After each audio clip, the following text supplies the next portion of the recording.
असुर राज हिरण्यकश्यप और भक्त प्रहलाद की कथा। असुर राज हिरण्यकश्यप को भगवान शिव से ऐसा वरदान प्राप्त था जिसने उसे अत्यंत शक्तिशाली बना दिया था।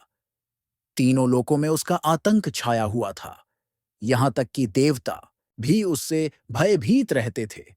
एक दिन हिरण्यकश्यप ने अपने राजमहल में सभा बुलाई और सभी को आदेश दिया, आज से भगवान की पूजा बंद कर दो और मेरी पूजा करो, क्योंकि अब से तुम्हारा भगवान मैं ही हूं। जो मेरी आज्ञा का पालन नहीं करेगा उसे मृत्युदंड दिया जाएगा। राज्य भर में यह घोषणा कर दी गई और डर के कारण सभी ने भगवान की पूजा करना बंद कर दिया।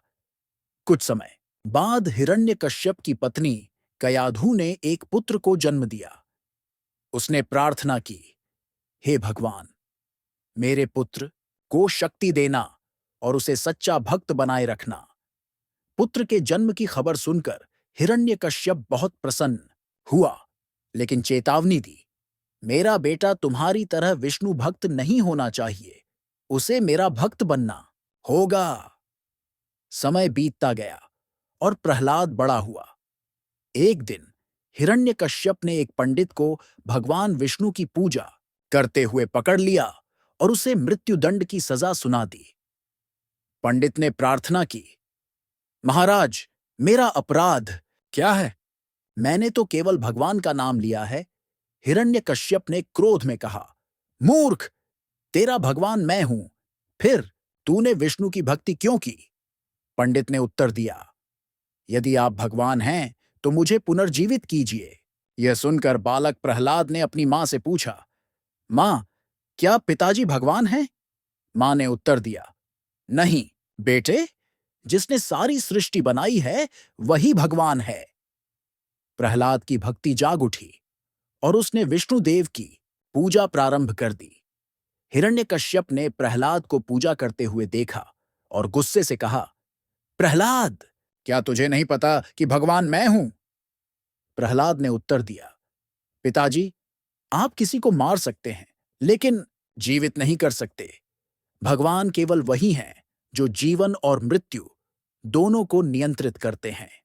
हिरण्यकश्यप ने धमकी दी, यदि तुमने विष्णु की पूजा जारी रखी तो मुझसे बुरा कोई नहीं होगा। हिरण्यकश्यप ने प्रहलाद को सांपों के बीच फेंक दिया, परंतु भगवान विष्णु की कृपा से सांप फूल बन गए। हिरण्यकश्यप ने प्रहलाद को विष पीने का आदेश दिया, लेकिन विष भी दूध में परिवर्तित हो गया। हिरण्यकश्यप ने उसे आग में जलाने की कोशिश की, लेकिन भगवान विष्णु ने उसे बचा लिया। अंततः होलिका, जिसे अग्नि में न जलने का वरदान प्राप्त था, प्रहलाद को गोद में लेकर आग में बैठ गई। लेकिन भगवान विष्णु की कृपा से प्रहलाद सुरक्षित रहा और होलिका जलकर भस्म हो गई। हिरण्यकश्यप का क्रोध अब चरम पर था।